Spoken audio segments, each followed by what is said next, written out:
आंबेगाव तालुक्यातील शिनोली या गावामध्ये मोफत नेत्रदान तपासणी व मोतीबिंदू शिबिराचं आयोजन करण्यात आलं होतं। पाहूयात त्याचीच एक झलक।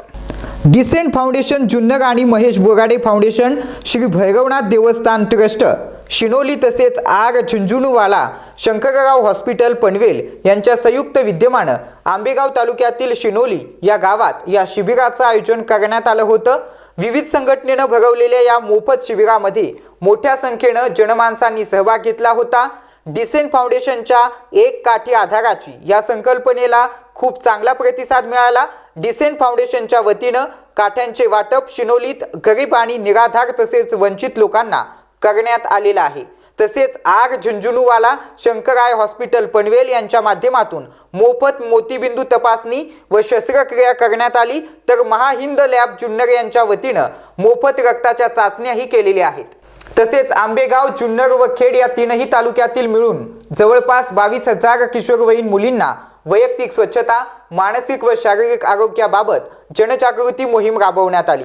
तसेच त्यांना कळी उमलताना या मार्गदर्शिका पुस्तक आणि सॅनिटरी नॅपकिन यांचे मोफत वाटप केलेले आहे। संयुक्तपणे राबवलेल्या या कार्यक्रमासाठी बऱ्याच मान्यवरांनी योगदान दिले। यावेळी ग्रामस्थ मान्यवर फौजी दामूराजे बोराडे, देवीदास भागुजी बोराडे, डॉक्टर आत्माराम बोराडे, श्याम बोराडे, अप्पर सचिव मंत्रालय DB बोराडे उपस्थित होते।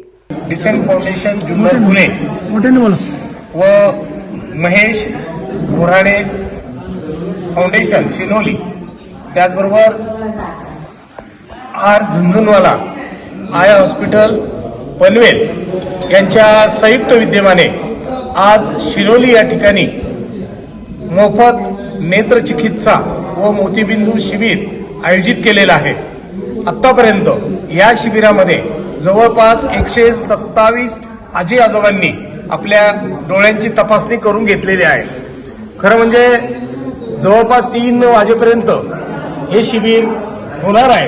डिसेंट फाउंडेशन जुन्नर पुणे तसेच महेश बोराडे फाउंडेशन शिनोली आणि R Jhunjhunwala Shankarrao eye hospital यांच्या संयुक्त विद्यमाने आज आपण शिनोली या गावामध्ये नेत्र तपासणी आणि मोतीबिंदू शस्त्रक्रिया शिबिराचं आयोजन केलेलं आहे।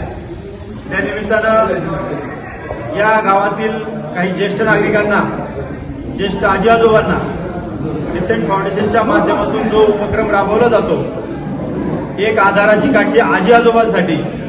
Nandu Borade, star Maharashtra news.